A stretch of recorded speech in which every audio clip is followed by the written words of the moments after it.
Hello? Hello.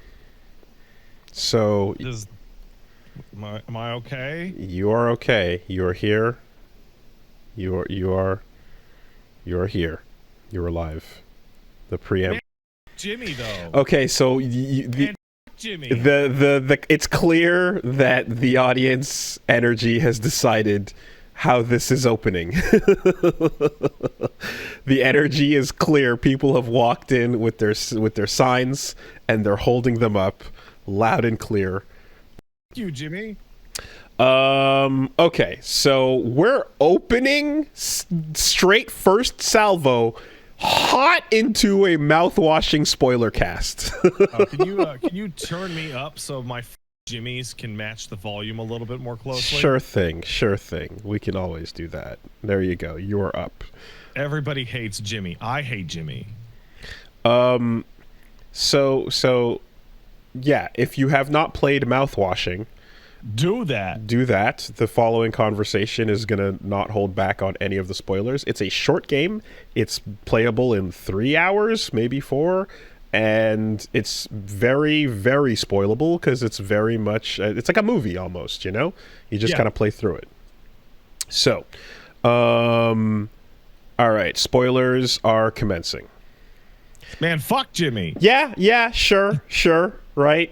I mean, people are going to walk in hearing that unavoidably and be like, "What?" Huh? But here's what I'm walking away with, because I sat down afterwards with this, and you know what? Here, let me even put the thing on, because people are going to wander in here a little late and be like, "What are you guys talking about?" They're going to wander in here a little late and not know. So yeah, let me put the sign on. We're not talking about Jimmy metaphor. And we're not talking about the concept of mouthwashing. No, you should do it. We're not talking about just whether or not you should use mouthwash at all. My mouth tastes minty after I do it. Shout outs to Weyland-Yutani Colgate. Mm-hmm. That's pretty cool. I'm a fan of that setting. Okay, so after a little bit of digestion, I'm saying all-time list. Griffith. Yeah, no one's. It's gonna be a while. Joffrey. Okay, yeah, pretty good. Jimmy. I actually, I have something to talk about. Unbelievable. I have something to talk about this week that will add to that. I would add, between Joffrey and Jimmy, I would add fuck Ted Farrow. Ted Farrow. Okay. Man, fuck Ted Farrow. Eric Sparrow is beneath Jimmy. Yeah, no. Eric Sparrow is beneath Jimmy. Make no mistake, his crimes are on par with Griffith. However, he falls the scope is small. He falls beneath. That is absolutely, yeah. Griffith, Joffrey, Jimmy, Eric Sparrow, and Ted Farrow? Ted Farrow. TED space FARO. Okay. How could a man named Ted be so hateable? Man, dude. What's that from? That is a Horizon Zero Dawn thing. Okay. That is like, I always wondered why everyone who beat that game came off with like a single phrase, which is just fuck Ted Farrow. And okay. I'm now pretty deep into it. And man, fuck Ted Farrow. There's some, it takes a particular level of disdain though, because for example, one can say out to the ether, fuck Luca Blight. And that's like, well, nah, you don't feel that. Everybody's like, I love Luca Blight. But that's like, well, yeah, whatever, sure. Luca Blight's the shit. He's my toxic husband, as intended, But there's these little things, and so with mouthwashing, with Jimmy in particular, that is such a successful little space horror story that makes you loathe a person with an intensity that I have not felt in a long time since the aforementioned previous two characters. And I think the reason why is because in the same way that, remember Scream 90s, right? Yeah. So the villain in that, it's like, oh yeah, you're just like a 90s douchebag, right? You're prime for the time. Oh yeah, the villains in Scream are fucking losers. Absolutely. And your college campus fucking dweeb, right on point for the era you're born from. Jimmy is of our time and place and he is horrible in a way that is way too recognizable. I have known people like Jimmy. I currently am that I know Jimmy. I'm related to Jimmy. Yeah, okay. So, but my Jimmy, the one that I know, is capable of the things that this Jimmy does. Yeah, the Jimmy that stalked me. That Jimmy? The Jimmy to the subway station? The Jimmy that from my past. Yes. Yeah. I remember that Jimmy. Yeah. You like a lot of why that chapter is closed is because that Jimmy is capable of the things in this story. Yeah. So when you see it unfold in this way and then agonizingly have to spend time in their perspective, it's just a deep soul hatred that I have not felt in anything in a long time. I was thinking about what about it is so intolerable? Like what is occurring and why is playing through the Jimmy verse so repugnant? And I believe I zeroed in, at least for me, why I find it so awful. I got two things. Everyone has known that person in their life. Every single person knows this person. It's not my fault though. And then they offer nothing. Like they offer you nothing as explanation that it's not their fault. And because they're a narcissist, but they're stupid. Right? Like a dumb narcissist. They're not even smart enough to come up with the explanation. And we are being forced to play through, but it's not my fault. But it's not my fault though, right? and then so what is it? And there's nothing there, so you're just you're too stupid, does not compute, processing, echo back the last thing someone said to you. So someone said, "Take responsibility." Yeah, that's you take responsibility. Yeah, and then facing the consequences of your own actions, seeing them and running the fuck away, hightailing it out of every single decision that you have committed to that has now ruined everything for everyone, and you cannot possibly, for a moment, sit and think. How did the first domino get knocked over? Was it me? Could it have been? No, you know what? Now that I think about this and I really look at myself and you keep telling me to take responsibility, it's really Curly's fault. Really. At the end of the day. I mean, Curly's the captain, so it's his fault. When you talk about just, again, echoing bullshit back that you don't even fully get, because, again, you're too dumb. And also, taking sentiments that, depending on their context, can have a significant and actually relevant, understandable meaning. You're not defined by your worst moment. You don't get to say that. that coming out of someone like him is I think it's so great. I think it's so great because you have a story in which many people in this story are actively everyone in that story is being defined by their worst moment. Anya is consistently defined by her inability to get into med school. It everybody throws it in her face constantly, and it has a knock-on effect with the treatment. Everyone's kind of a reject. Shit. Swansea's alcoholism, his past entirely, is his fatal flaw to the end, all the way through. And of course, though, he plays an interesting role because he owns the fact that he was a piece of shit. And what he was, and is actually the example of stepping up to it without his personality necessarily changing. Oh, he's still a complete asshole, right? But like, Ornery, he still stepped up to try to do the right thing. Exactly, despite your tendencies. Fucking. So you mentioned that's what it is for you, right? For me, there was a moment that comes, and it's in that denouement. It's as the ride is coming to a close, where the worst has already happened, right? Everyone's already pretty much fucking cooked, and all we're doing right now is just like writing out the conclusion.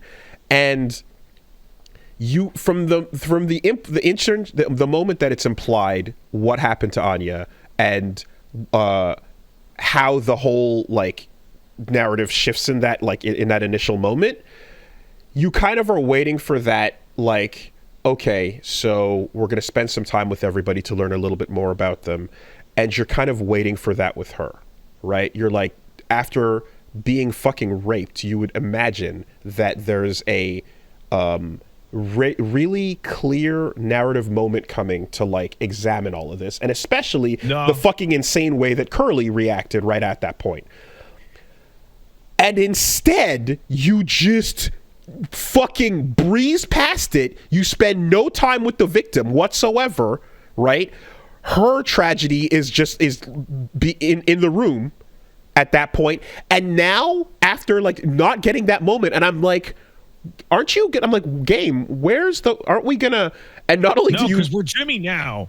And you don't even think about her. She's not a person.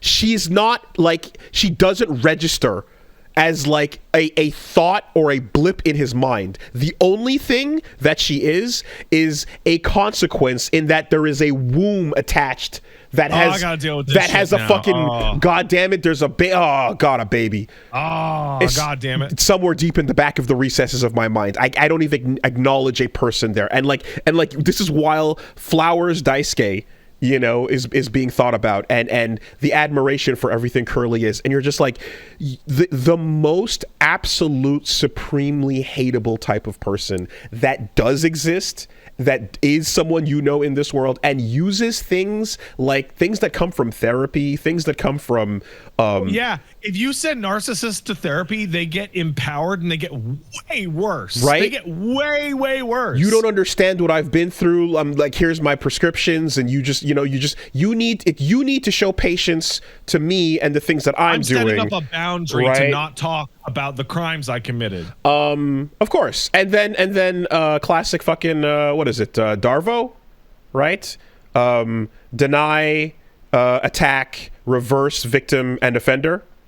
Mm-hmm. Right? Classic, super old reliable, right? The moment you are guilty of doing anything, no, you didn't do it.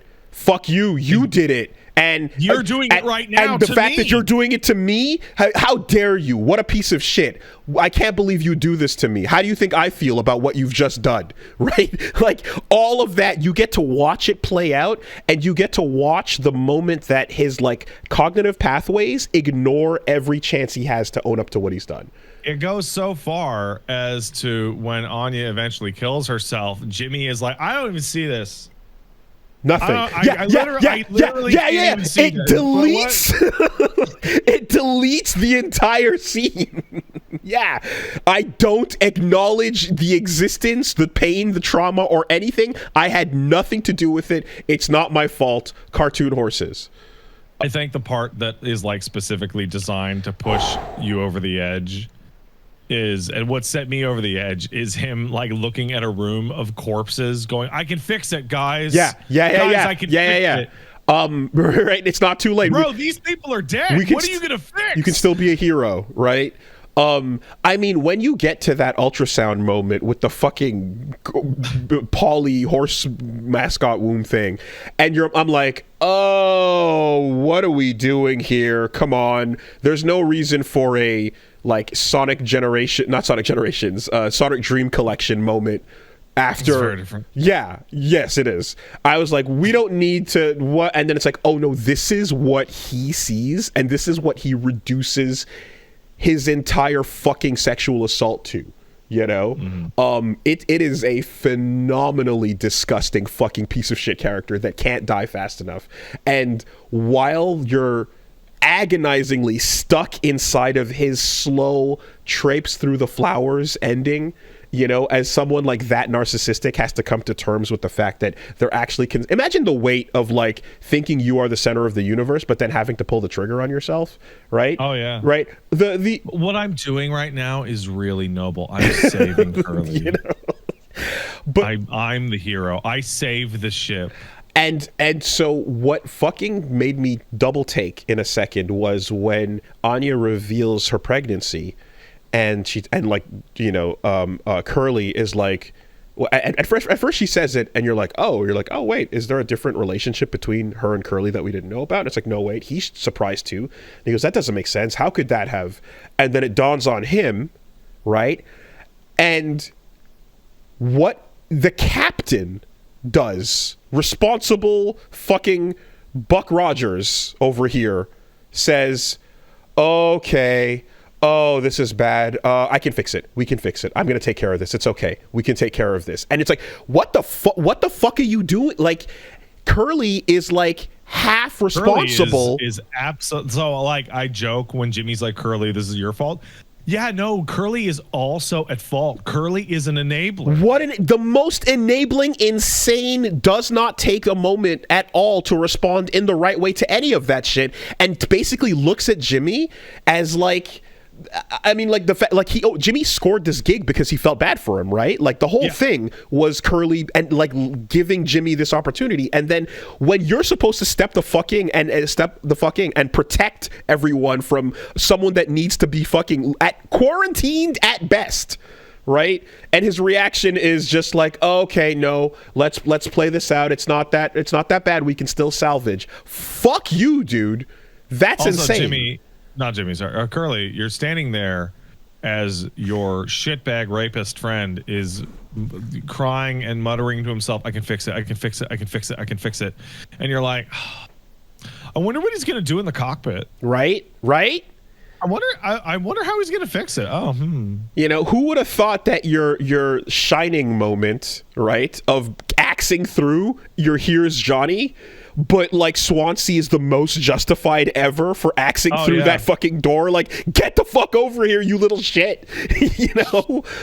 So there's a fun little detail that I think that I was thinking about the whole game. That's relatively minor. It's in the very first scene when Jimmy's crashing the ship. And it says, I might have the numbers a little off, but I remember it saying that there is a obstruction 23 point something AU away. To the right. Yeah. And so Jimmy steers towards it.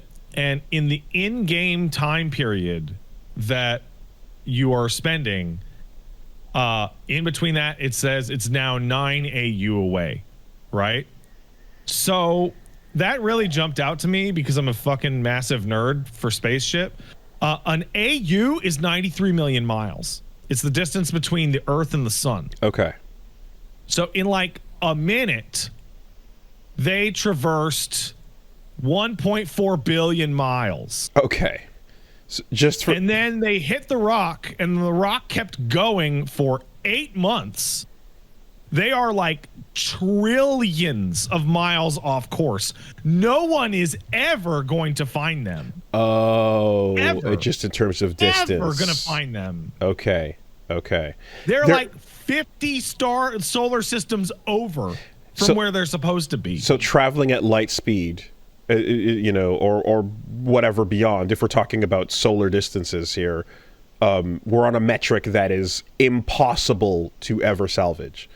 Oh, ever. Interesting. The instant they changed course, they would never be found. And then they got hit by the rock, and then the rock kept going. Okay. And then I was because I was kind of wondering if we were I didn't think about the distance or any of that, but I was kind of wondering if we were being set up for a this like evil future space Amazon is going to continue sending packaged and parcel deliveries and not bother to look at this lost package over here until we lost one. Until convenient, you know. Maybe we'll get to it in a couple years time, you know. Like Curly is going to wake up 20 years from now in the pod and then suffocate and die. Sure.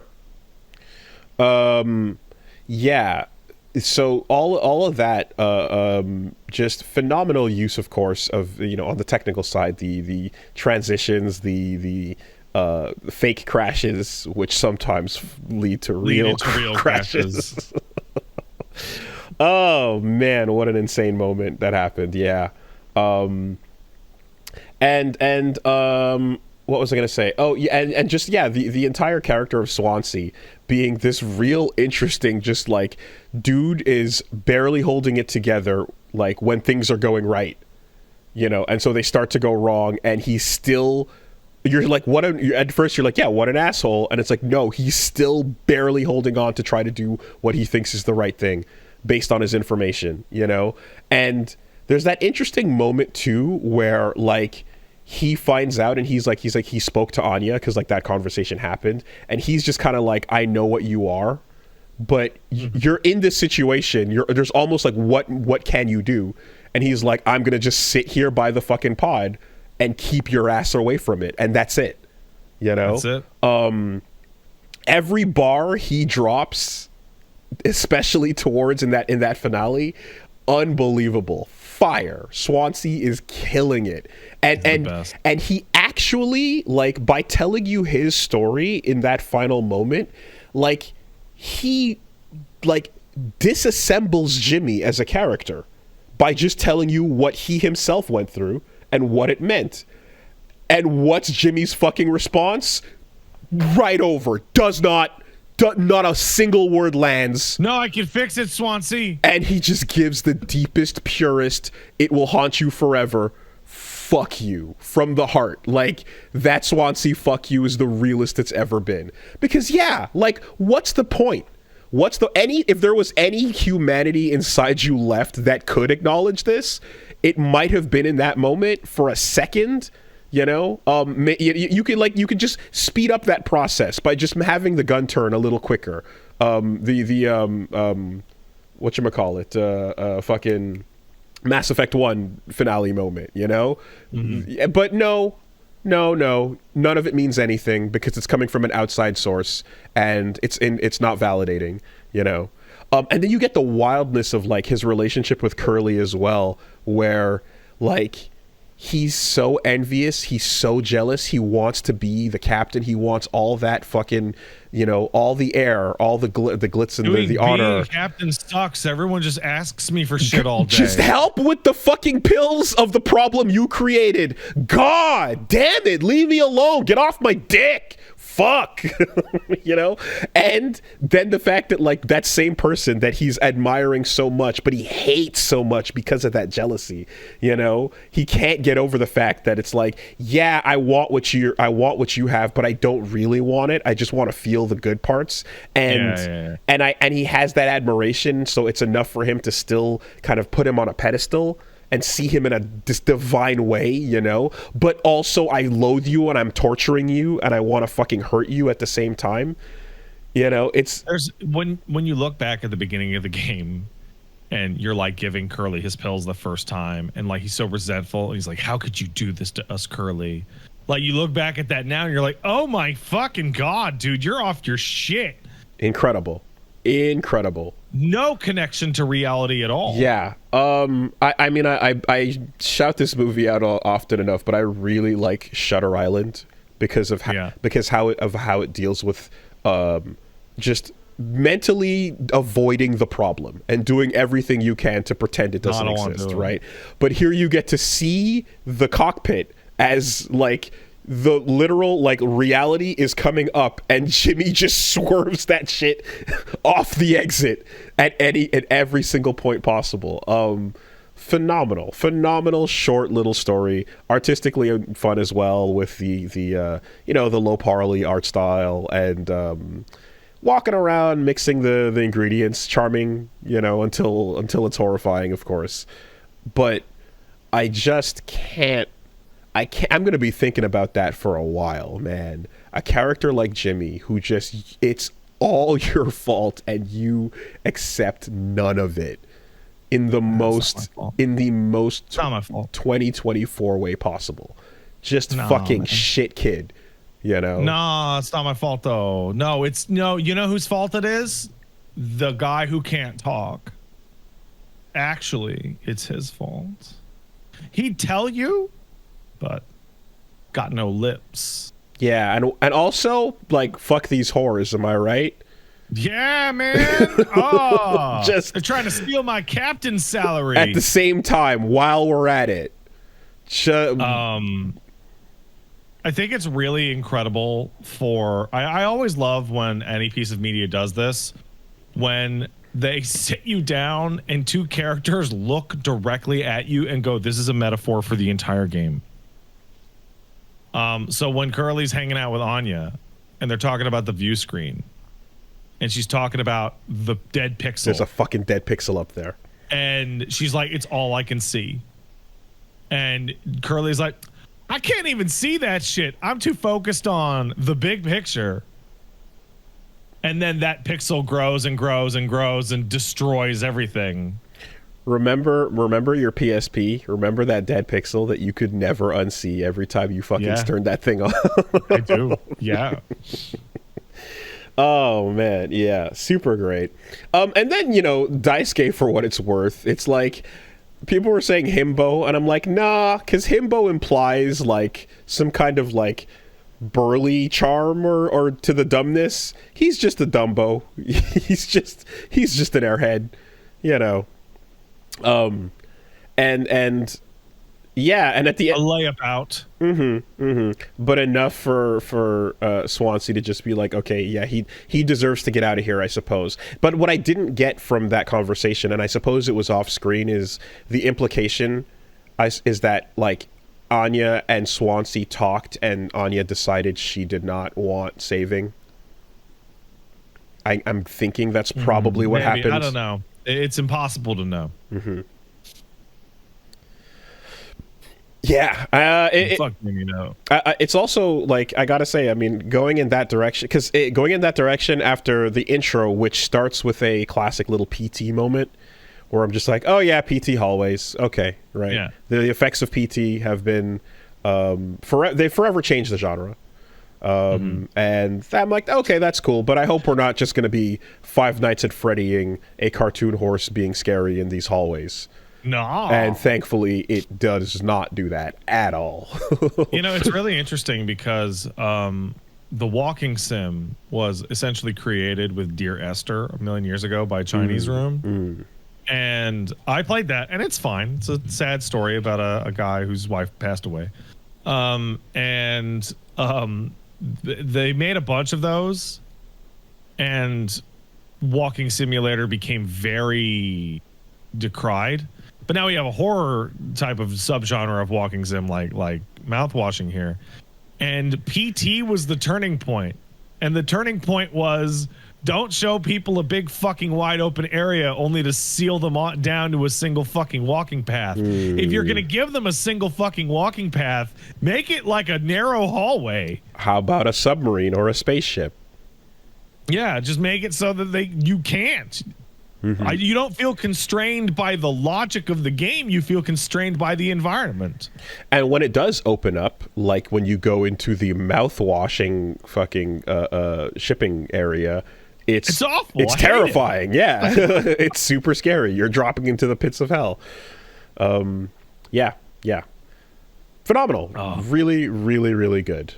There's a subreddit thread where people were talking about the possibility that Jimmy fucked up shooting himself and like botched it and is just like rolling around on the ground going, ah! Fight Club. Yeah, it's just like a little fantasy. Oh man, that would be phenomenal. I mean, I have never, like, the moment he walked off camera, I'm like, oh, listen out for it. Hey, where's that bang, baby? Fucking sea walk all over that fucking grave. It's incredible. He certainly could have, and you would hope, because there's no better sound than like, the slow, agonizing, continued existence into nothingness that you would get for old Yimby. You saw Yimby on the wall? A little drawing on the board of Yimby. I don't like Yimby. Yimby is the cause of all evil in the world. Yimby is the source of the problems. We would be. So yeah, life would be great if not for mouthwashing Yimby. Mouthwashing is like A+. Play on that mouthwashing. Also, probably the best CRT PlayStation 1, PlayStation 2 aesthetic yet. Fantastic. Absolutely. Extra props for how up close the models are, because, for example, Signalis, which is also excellent, is very far away most of the time. Quite at a distance, exactly. And like that does a lot of heavy lifting. But these are characters you're talking to in your face, point blank, the whole time. Yeah. Excellent. All right. Mouthwashing over. Go get on that mouthwashing. You had to skip that part. Good. It's really good. You ever swallow scope? Yes. Not pleasant. It's awful. Not pleasant. It's terrible. However bad it burns in your mouth, it's that much worse on the soft esophageal tissues. Ugh. Gross.